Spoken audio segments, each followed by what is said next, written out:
The mechanics of cognition. The problem your mind can't solve. Why solving the thought is what keeps it alive. By the Mercer Journal. You've had this happen. A thought shows up, sharp, out of place, and instead of passing, it sticks. You try to deal with it, try to understand it, to resolve it. Try to make sure it doesn't mean something. And the more you work on it, the more it stays. It starts to feel like the problem is the thought itself. It isn't. The problem is what your mind tries to do with it. Most people assume intrusive thoughts are the issue. They aren't.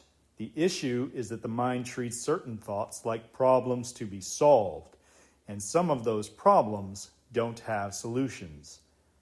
The mind is built to solve things. Most of the time, that works. You notice a risk, run a quick simulation, form a plan, and move on. If you're driving too close to the car ahead, you think through what you'd do if they brake. You adjust. The system closes. But some thoughts don't behave like that. They don't lead to action. They don't resolve into a plan. They ask questions that sound reasonable. Am I safe?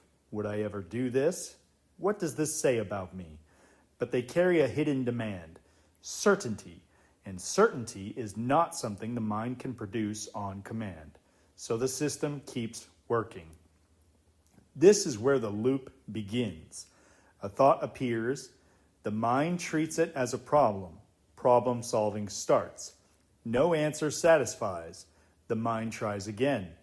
It feels like progress, like one more pass will settle it. But there is no settled. It's a problem that cannot be finished. And here's what makes it worse. The system makes this feel important. It will feel like something is being neglected, like not dealing with it is risky, like you're being careless if you don't resolve it. That urgency is part of the loop. People are often told to ignore these thoughts. That rarely works, because what most people call ignoring is still engagement. In trying to ignore, you add attention. They argue with the thought, reassure themselves, try to prove something.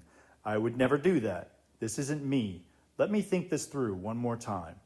That's still work, and the system, the mind, reads work as importance. So it keeps returning, asking the same question, waiting for an answer that never lands. There are established ways of dealing with this, and they work, but they're often described in ways that are hard to use in the moment. Sit with the discomfort, accept uncertainty, don't engage the thought. All of that is pointing at the same mechanism. Stop feeding the loop. Not by fighting the thought, not by solving it better, but by removing the work. There's a simpler way to see it. Some thoughts present themselves as problems. They aren't. They don't lead to action. They don't produce useful outcomes. They don't become more solvable the longer you think about them. They only keep the mind working. The move is not to solve them. The move is to recognize this is not a task. This is not passive. It's a decision not to enter problem-solving mode. Real-time use. When it's happening, it looks like this. 1. Detect. The thought repeats. It escalates. It asks for certainty. It produces no clear action. 2. Classify. Not what does this mean, just not a task. 3.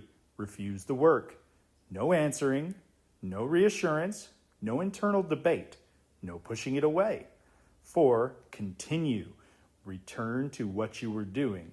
Let the thought exist without processing it. In real time, this feels wrong. The system will push. It will signal urgency. It will insist something needs to be handled. That doesn't mean it does.